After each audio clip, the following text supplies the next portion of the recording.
ഇന്നത്തെ നമ്മുടെ പ്രിപ്പറേഷൻസ് ഒക്കെ കണ്ടാലോ? അപ്പോൾ എൻ്റെ ഡേ സ്റ്റാർട്ട് ചെയ്യുന്നതാ ഈ ഗ്രില്ലിൽ കൂടെ പുറത്തേക്ക് നോക്കിയിട്ടാണ്. ഇന്ന് പ്രത്യേകിച്ച് നമുക്ക് സുഭിഷ്ടമായിട്ടുള്ള ഭക്ഷണം എന്ന് പറയാനായിട്ടൊന്നുമില്ല. സാധാരണ അങ്ങനെ ഉണ്ടാവാറില്ല എന്നുള്ളതാണ് വാസ്തവം. എന്തെങ്കിലും ഒരു കറി അല്ലെങ്കിൽ ഒരു ഉപ്പേരി അങ്ങനെ ഉണ്ടാവുക. ചിലപ്പോൾ ഒരു കറിയും ഒരു അച്ചാറും മാത്രമായിരിക്കും. മീൻ വറുത്തത് സാധാരണ ഉണ്ടാവാറുണ്ട്, അല്ലെങ്കിൽ മീൻ കറി. എന്നാൽ എല്ലാ ദിവസവും ഉണ്ടാവാറുമില്ല. ഈ ഒരു അകത്തെ ചൂട്, ഈ പുറത്തൊരു കാറ്റ് കാണുമ്പോൾ മനസ്സിനൊരു ആശ്വാസം തരുന്ന ഒന്നാണ്. പക്ഷെ ആ പുറത്തെ കാറ്റ് അകത്തേക്ക് വീശുന്നില്ല എന്നുള്ളതാണ് വാസ്തവം കേട്ടോ.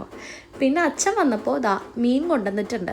സാധാരണ ഞാൻ ഈ പിലോപ്പി കഴിച്ചിട്ടില്ല. ഇത് ഡാം പിലോപ്പിയാണെന്നാണ് പറഞ്ഞത്. വൈറ്റായിട്ട് ഇതിൻ്റെ ഉള്ളിരിക്കുന്നത് കേട്ടോ.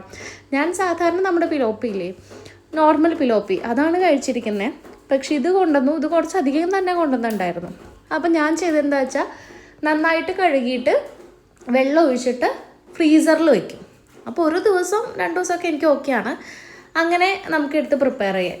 ഇവിടെ എന്ത് ചെയ്താലും നൈതിക്കുട്ട അവിടെ നിൽക്കുന്നുണ്ട്. അപ്പോൾ ആ വാലൊന്ന് അടച്ചിടും, ഇല്ലെങ്കിൽ താഴെ വന്നിട്ട് പൂച്ചേനെ പിടിക്കുന്ന സ്വഭാവമുണ്ട്. പൂച്ചയിൽ വൈറസ് ഉണ്ടല്ലോ. അപ്പോൾ എനിക്ക് ആ ടെൻഷൻ ഉണ്ട് കേട്ടോ. പിന്നെ ഈവൻ ഈ നാച്ചുറലിൽ നിന്ന് ഒത്തിരി മാറി നിൽക്കരുത് എന്നുള്ളത് കൊണ്ട് തന്നെ ഇവരോടൊക്കെ ഇണങ്ങി ജീവിക്കാനാണ് ഞാൻ ആഗ്രഹിക്കുന്നത്.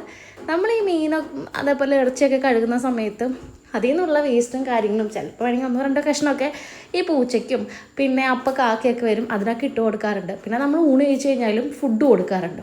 നമ്മൾ വളർത്തുന്ന പൂച്ചയായിട്ടല്ല, ആര് വീട്ടിൽ വന്നാലും ഫുഡ് നമ്മൾ കൊടുക്കില്ലേ, വേണമെങ്കിൽ വിശക്കുണ്ടെങ്കിൽ. അതേപോലെ തന്നെ അവർക്ക് പല സ്ഥലത്തുനിന്നും കിട്ടുമായിരിക്കും. പക്ഷേ നമ്മളിങ്ങനെ കൊടുക്കുമ്പോൾ നമ്മുടെ മനസ്സിനൊരു സന്തോഷം. നൈതിക്കുട്ടനെ പുറത്ത് കൊണ്ടുവച്ചിട്ടാണ്, ഉമ്മർത്ത് കൊണ്ടുവച്ചിട്ട് സാധാരണ ഞാൻ ഫുഡ് കൊടുക്കാറ്. സ്ഥിരം ഒരു കാക്ക ഇപ്പോൾ വരും, ആ കാക്കയ്ക്കും ഫുഡ് കൊടുക്കും. പ്രത്യേകിച്ച് എന്തെങ്കിലും ഉണ്ടോയെന്ന് വെച്ചാൽ ഒന്നും ഉണ്ടായിട്ടല്ല, പക്ഷേ ഭക്ഷണമല്ലേ, അവർക്ക് ഇപ്പോൾ അവിടെ ഇവിടെയും കിടക്കുന്നതൊക്കെ കഴിക്കാം. പക്ഷേ നമ്മളിൽ നിന്ന് വന്ന് ചോദിക്കുന്ന പോലെയല്ലേ, അപ്പോൾ നമ്മൾ കൊടുക്കും കേട്ടോ. അത് നമ്മുടെ മനസ്സിൻ്റെ സന്തോഷം. അവർ കഴിക്കുമ്പോൾ അവരുടെ വിശപ്പും മാറും. അങ്ങനെ ഫിഷൊക്കെ ഫ്രൈ ചെയ്യാൻ വെച്ചിട്ടുണ്ട്. ഞാനിപ്പോൾ എന്തായാലും കറി ഉണ്ടാക്കണില്ല, രസം ഉണ്ടാക്കിയിട്ടുണ്ട്, മുതിരി ഉണ്ടാക്കിയിട്ടുണ്ട്.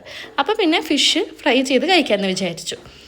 സാധാരണയും ഞാൻ പലപ്പോഴും ശ്രദ്ധിച്ചിട്ടുണ്ട്, കുട്ടികളൊക്കെ നമ്മൾ ഇപ്പോഴത്തെ അമ്മമാർ പാത്രം കഴുകുകയും അല്ലെങ്കിൽ അവരുടെ ഡ്രസ്സ് വാഷ് ചെയ്യുകയും ഒക്കെ ചെറിയ പ്രായത്തിലെ പഠിപ്പിക്കുമ്പോൾ ഗ്രാൻഡ് പാരൻസ് പറയുന്നത് അതൊന്നും ചെയ്യണ്ട, കുറച്ചും കൂടി വലുതാവട്ടെ എന്നുള്ളത്.